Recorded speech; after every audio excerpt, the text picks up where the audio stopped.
a medida que seguimos avanzando en el plan de vacunación y como hemos avanzado en esta etapa que habíamos llamado protección en progreso con estas coberturas de vacunación, podemos dar un paso más en las aperturas de actividades cuidadas. Entonces, las actividades que vamos a ir habilitando es, primero, levantamos la obligatoriedad del uso de tapaboca al aire libre, circulando y sin personas alrededor.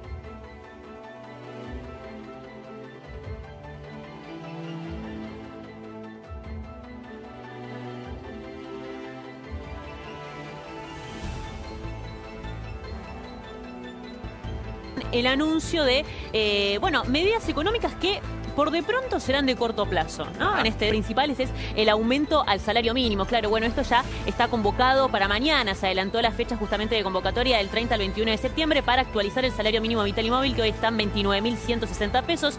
Primera medida ya confirmada. Aumento de las jubilaciones, asignación universal por hijo y asignación universal por embarazo. Fíjate que tenemos otras medidas también que se van a realizar, se van a aplicar a lo largo de esta semana. Aumento del piso de ganancias. Bueno, se estima que sea por decreto, hoy están 150.000 pesos, se habla de estirarlo a 175.000, 180.000, por ahí está el margen, veremos efectivamente qué es lo que se decide. Hay que recordar que hay muchísimo hermetismo.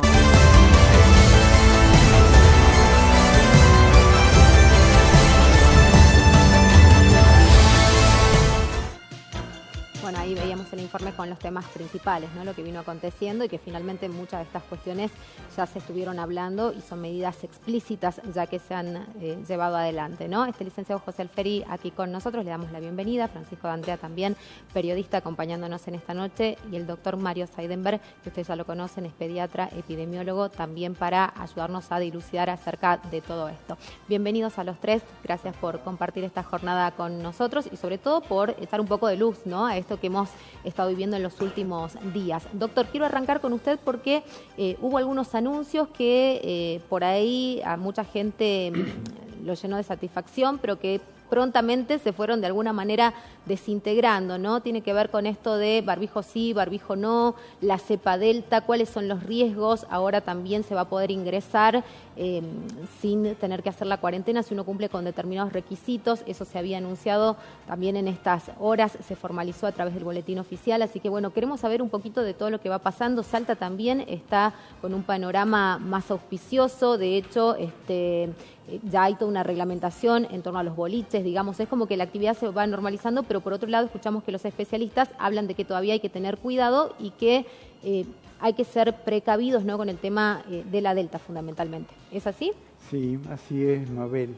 Bueno, estas medidas provocan en términos generales, a priori, alivio en la población porque hay un relajamiento, implica el dejar de usar el barbijo. Sin embargo, desde el punto de vista epidemiológico, de acuerdo a las experiencias en países del primer mundo que ya sufrieron 3, 4 y 5 olas de distintas variantes del virus, está demostrado el riesgo que implica el suspender el uso del barbijo aún al aire libre. Y bueno, además los argentinos, en general, hay una gran parte de la población joven, sobre todo la población joven, que hace caso omiso del uso correcto, adecuado del barbijo. De manera que, lo que nosotros no debemos perder de vista es que hay circulación menguada, por supuesto, la incidencia de casos es baja. ¿Menguada por la vacunación? O sea que por varios factores. A ver, quiero preguntarle algo. La vacunación hace que se desarrolle en menor medida, me imagino, la enfermedad, pero también que uno pueda ser un portador que no desarrolla mayores síntomas y no llega a ese famoso testeo, ¿no?, que tenemos que hacernos ante o un contacto estrecho de manera privada o bien al evidenciar algunos de los síntomas que ya conocemos. Sí, efectivamente. La vacunación, el mérito de la vacunación es precisamente disminuir el impacto de la transmisión en la población. Y de hecho, a pesar de todavía los números en cuanto a cobertura de inmunización en Argentina son bajos, la segunda dosis aplicada creo que comprende alrededor de 22 millones de personas que no alcanzan al 43-45% de la población general, de manera de que es aún insuficiente cuando el objetivo es alcanzar la inmunidad de rebaño. Entonces, me parece que es un poco apresurado lo mismo. Yo sé que hay intereses económicos en todo esto, como la apertura de los boliches y demás, en espacios cerrados. También hay un cansancio psicológico, ¿no? También me imagino que todo esto complica el escenario porque llevamos mucho tiempo viviendo así. Exactamente, exactamente. Pero el tema es que tenemos a las puertas de las fronteras y ya también tenemos casos adentro del país de la cepa delta. Es probable, dicen los expertos, que la cepa delta no tenga el mismo impacto que en los países del primer mundo. Bueno, hasta ahora es una incertidumbre, no sabemos a ciencia cierta cómo se va a dar, pero la mejor forma de prevenir eso, el impacto de la gran carga de enfermedad que tuvo en Europa esto, es la utilización de las medidas preventivas que todo el mundo conoce, la distancia social, el uso de barbijo en espacios cerrados y en espacios abiertos con el cuidado de no tener cercanía menor de 2 metros de las personas circundantes, de manera que hay que ser. Yo entiendo esto que vos comentás del cansancio, del agobio de la gente, pero bueno, es que en este caso creo que el fin justifica los medios. Creo que... Claro, pero cuando la autoridad sanitaria, también hay una cuestión de confusión, porque cuando salen y dicen, a ver, ya desde hoy se sacan los barbijos, coincide con la primavera, todos queremos ser libres, felices, volver a la vida de antes, también, ¿no? Hay como una falsa sensación de alivio de que la pandemia se acabó. Fue 21 de septiembre y acá finalizó todo. Claro, sí, exactamente, no. Y estamos lejos todavía de terminar el problema de la pandemia. Nosotros, desde que comenzó la pandemia, la experiencia nuestra, nosotros hacemos telemedicina con el IPS y la experiencia nuestra es que, a diferencia del año pasado, vemos chicos afectados por el coronavirus, cosa que no veíamos el año pasado. Y este año estamos viendo con bastante frecuencia la afectación de chicos con el coronavirus, con lo que esto implica. De manera de que yo soy ferviente partidario de la utilización de las medidas preventivas como única medida para que nos asegure, hasta que tengamos una cobertura de inmunizaciones suficiente como para relajarnos con fundamentos. Bueno, ahí está entonces la palabra de una persona que es experta en el tema, ¿no? Epidemiólogo, el doctor Seidenberg, y que nos puede dar su mirada también en relación a todo lo que ha ocurrido en estos días. Yo quiero tener la mirada política también y la lectura que se puede hacer en términos periodísticos de esto. Así que por eso está Francisco de Andrea, quien también hemos convocado en esta jornada. ¿Cómo lo analizas vos particularmente? Porque hay un poco de todo acá, vienen de perder elecciones, venimos con medidas ajustadas, supuestamente la gente también de una señal de lo que no les gustaba y bueno, no sé si esto es apresurado o cómo lo meritúas, ¿no? Desde tu rol de comunicador. Bueno, evidentemente la elección tuvo que ver. Hubo un cambio de gabinete y con el cambio de gabinete vinieron medidas, claramente.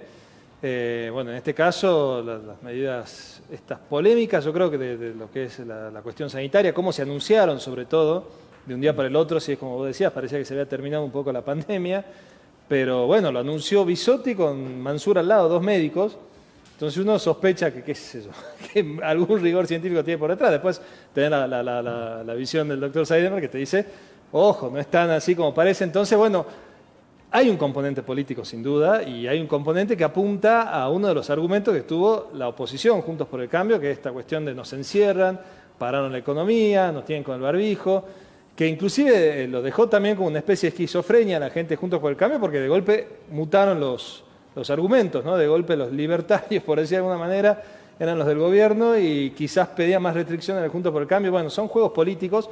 Pasa que acá hay una cuestión que es la salud en juego. Bueno, veremos. Y las vidas. Totalmente, sí. Lamentablemente esto se va a comprobar con el tiempo, si realmente eran medidas que estaban acertadas o no. A todo esto tenemos una elección dentro de 2 meses Y bueno, veremos cómo impacta. Yo no sé si todas estas medidas, bueno, las sanitarias, las económicas que también anunciaron, esa que se veía al principio, que esta batería que están anunciando de medidas, pueden llegar a revertir el voto. Yo creo que por lo menos intentan que la gente no esté de mal humor. Porque yo creo que hubo un voto de mal humor también en el momento de votar hace un par de semanas, y que se notó, ¿no? De mucha gente que dijo, para ir a votar prefiero quedarme. Entonces, por lo menos, meterle un dique a eso. Yo no sé si es que estas medidas, porque se le ven los hilos, o sea, se nota que son un poco apuradas por una cuestión y que son como una especie de parche, no es una política económica. Se está haciendo una serie de medidas de aquí a 2 meses y me parece que apunta a eso, ¿no? A cortar un poco el mal humor, lo que sin querer se le escapa a Golan ayer, que dijo, si hubiese estado con más plata en el bolsillo, quizá la foto de Olivos no hubiese pegado tanto. Bueno, son estas cuestiones, ¿no? Yo creo que apunta un poco a lo psicológico. Bueno, un anuncio también que fue apresurado y que a todo el mundo le llamó la atención, como fue lo del embarazo de Fabiola Yáñez, ¿no? Que también muchos hicieron esa lectura. A ver, sí, salen como a tapar, digamos, con una notita de color, sí, más y fue festiva, realmente... Vos fíjate que en época de campaña, bueno, cómo se tomó también esa noticia, ¿no? De descreimiento hasta especulación política. Bueno, estamos en un tiempo turbulento como para este tipo de anuncios. Hay que tener mucho cuidado de parte del gobierno. Y está con una situación de que, bueno, tiene que tratar de revertir la situación, sobre todo en la provincia de Buenos Aires. Después acá en Salta es otra historia diferente, pero bueno, la provincia de Buenos Aires es como la madre de todas las batallas, ¿no? Se gana y se pierde la elección allá, y es donde han notado que, bueno, pueden estar influyendo estos factores. Se confiaron mucho en la vacunación.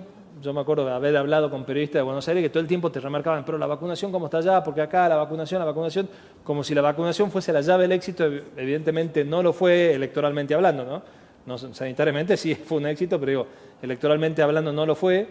Y bueno, salieron con esta serie de medidas tratando de cortarles argumentos a Juntos por el Cambio y también un poco para cortar el mal humor. Si le alcanzará después para revertir, no lo sé, pero claramente hay un componente electoral y político detrás de todas estas medidas, eso es innegable.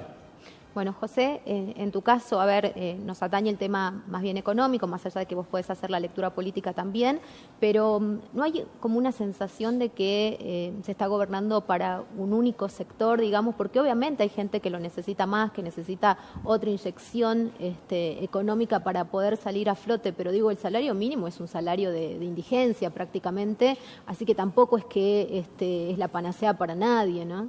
Así es, bueno, coincidiendo con lo que Francisco decía, evidentemente al día lunes, al posterior a la elección, tuvieron que salir a decir algo, porque evidentemente la ciudadanía no se dio el resultado que aparentemente el gobierno nacional esperaba y se sorprendieron de alguna manera del resultado final. Evidentemente el tema sanitario y el tema económico son los temas principales que la sociedad está mirando todo el tiempo, y evidentemente el problema económico era el tema a resolver. Se está hablando mucho en estos días de que hay medidas en camino, que ya se anunció, por ejemplo, la suba del salario mínimo vital y móvil de 29.100 a 32.000 pesos, que bueno, es para sacar de la indigencia a aquellos trabajadores que están fuera de convenio, que son aproximadamente 300.000 en Argentina. Se habla del tema, la baja del mínimo no imponible de ganancia a 175.000, 180.000 pesos. Evidentemente que el gobierno necesita y quiere poner, como decía Francisco, cambiar el humor a partir de que el bolsillo de los trabajadores y de los argentinos le esté alcanzando más. Hay otra serie de medidas que están en elaboración, como por ejemplo un IFE 4 sí o no.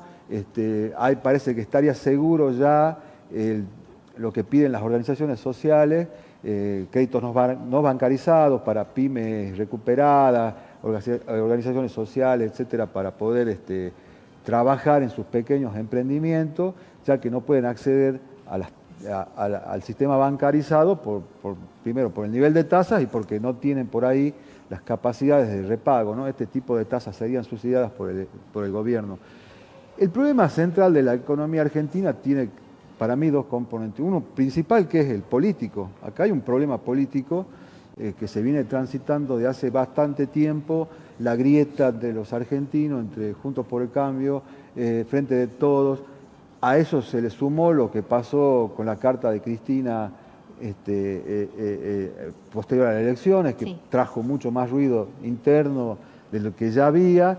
Y bueno, la decisión en su momento del gobierno de no tener un plan económico y decir no tenemos plan y vamos viendo.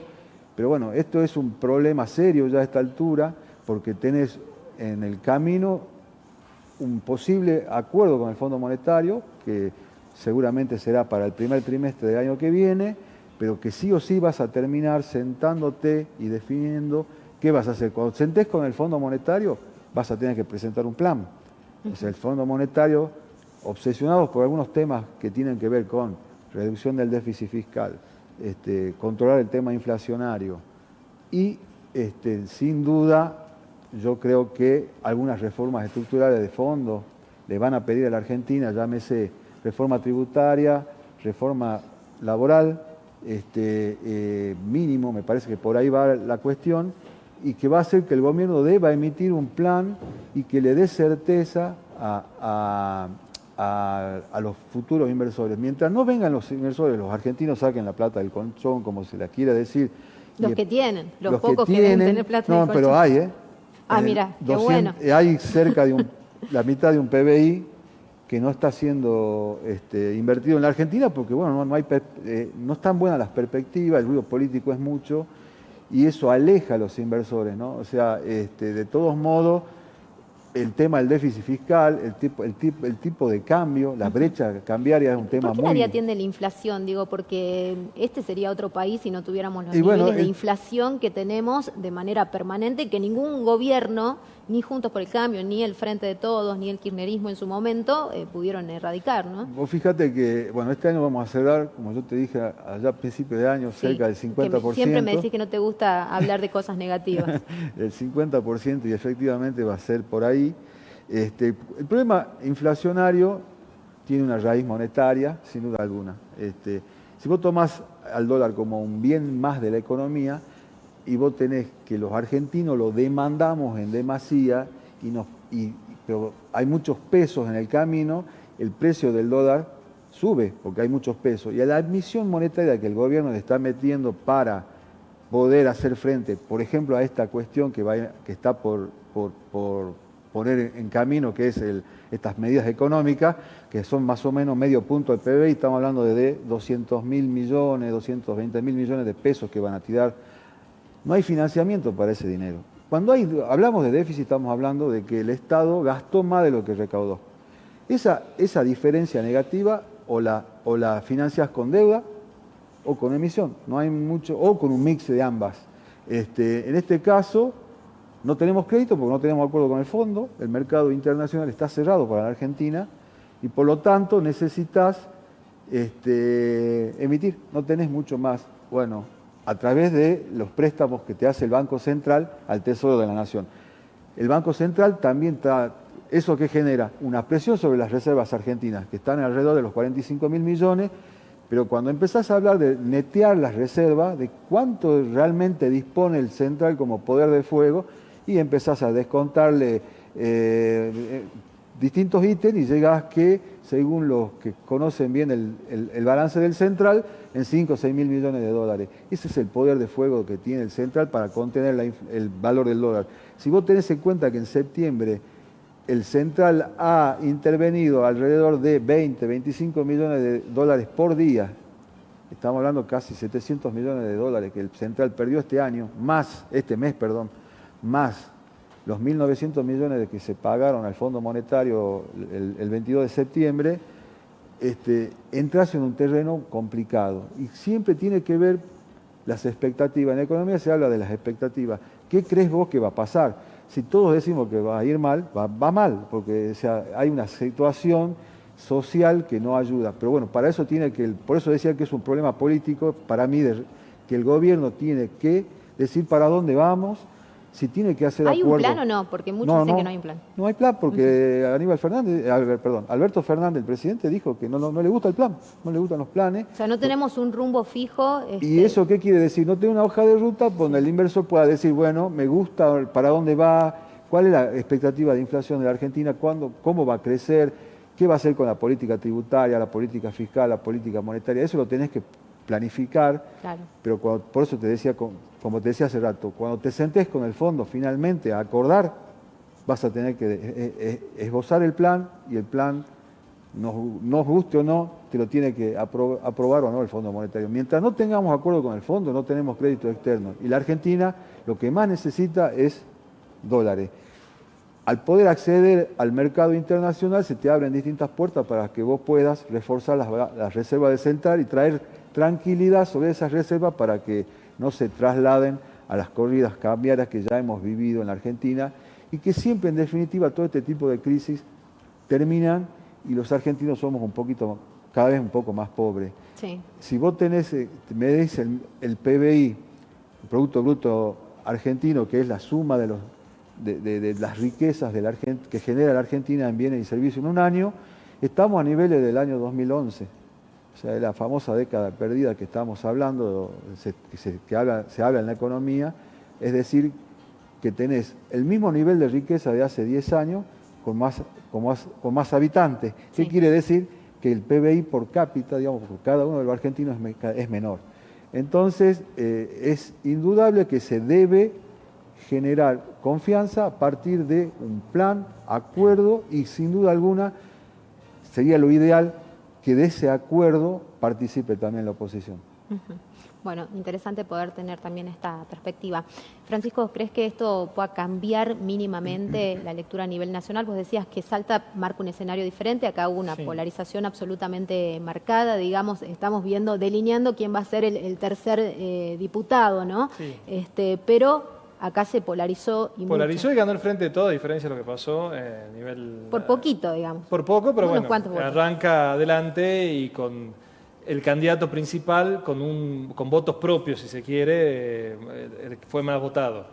O sea, uno sospecha que esos mismos votos se van a repetir en la general, o sea, arranca con un plafón, a diferencia de Carlos Zapata, por ejemplo, que si bien el espacio sumó 5.000 votos menos que el Frente de Todos, como candidato individual sacó 50 y pico mil de votos, menos de la mitad de lo que sacó Emiliano Estrada, y deberá conquistar los votos también, no solamente los votos suyos, de vuelta a repetirlo, sino también los de traccionar primero los votos propios y después ver si puede sacar votos de las otras opciones. Bueno, yo hablo mucho del voto útil, y de hecho Zapata está utilizando mucho el término voto útil, que es básicamente decir a los que votaron a Durán Cornejo, a los que votaron a Felipe Biela, somos muy parecidos ideológicamente, proponemos más o menos lo mismo. La diferencia es que el que le puede ganar al kirchnerismo soy yo y no ellos dos, porque yo soy el más votado, nuestro espacio es el más votado, no malgaste su voto, vótenme a mí.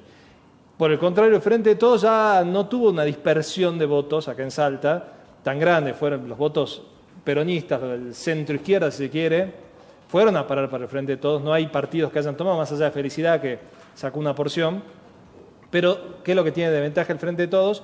Hubo un gran ausentismo, bueno, el 58% solamente votó acá en Salta, pero que en el interior fue peor todavía. En Rivadavia, que es un lugar donde el peronismo saca muchísimos votos, solamente el 30%, el 35% de los votantes fueron. En San Martín, que es otro lugar donde también saca buenos votos el peronismo, fue la mitad a votar. Entonces deberá incentivar a que vayan a votar todos esos peronistas o todos esos kirchneristas que no han votado por X motivos durante la primera elección, la PASO, a que vayan a votar. Bueno, esos son los dos escenarios planteados, mientras que Zapata va a buscar el voto útil y a tratar de polarizar aún más la elección, o sea, entre Frente de Todos y Juntos por el Cambio. Sí, que lo hizo en todo momento, ¿no? Porque él siempre mantuvo ese discurso. Todos se la jugaron a pegarle. Zapata o el kirchnerismo, dijo, claro. siempre mantuvo eso. Siempre los tres candidatos se la jugaron en contra del gobierno nacional, fue como la gran apuesta. Y bueno, el que logró capitalizar eso fue Juntos por el Cambio, se cayó el salteñismo en cierto punto. A ver, sigue en carrera Durán Cornejo, sacó un buen porcentaje, a nivel individual fue el segundo candidato más votado, lo que pasa es que como espacio quedó lejos de Juntos por el Cambio y del Frente de Todos.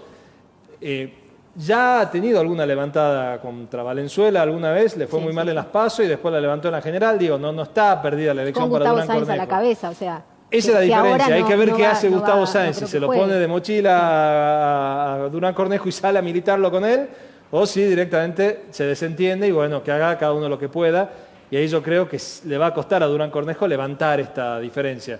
Todo pareciera indicar que se trasladó a la polarización y que Solamente esta división de tres o este salteñismo que hay dando vuelta por ahí, que lo anuncia Gustavo Sáenz cada vez que puede, son para elecciones provinciales. Cuando hay un componente nacional, cuando lo que se plebiscita es el gobierno nacional, pasa esto. Pasó ya en el 2019, cuando también Urtubey, siendo Urtubey candidato inclusive, le fue muy mal en la provincia, Cosiner de las PASO a las generales perdió la banca, él terminó las PASO metiéndose en la Cámara de Diputados, y en las generales se lo comió la polarización, terminó entrando Virginia Cornejo. O sea, ya tenemos un escenario que como para reflejarse, como para tener el antecedente.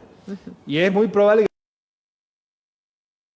que esté polarizando más la elección, y uno sospecha que con Inés Liendo, con posibilidades de entrar, la gente del PRO va a votar al espacio. No se le van a dispersar esos votos, que bueno, fueron los dos candidatos más votados, entonces uno sospecha que lo tiene también. Habrá que ver qué hacen los radicales. Tenía mucha estructura censista también. Avellaneda ganó en Iruya, una cosa extraña. Fue en el único lugar donde no ganó Zapata o no ganó Liendo, fue en Iruya, que ganó Nicolás Avellaneda. No sé si conoce mucho Iruya, será de ir muy seguido. Pero ganó, bueno, eso demuestra que había una estructura jugando con Avellaneda. Esos votos quizás son los más inestables que pueda llegar a tener Juntos por el Cambio, pero bueno, todo apunta a que sería una polarización acá en Salta.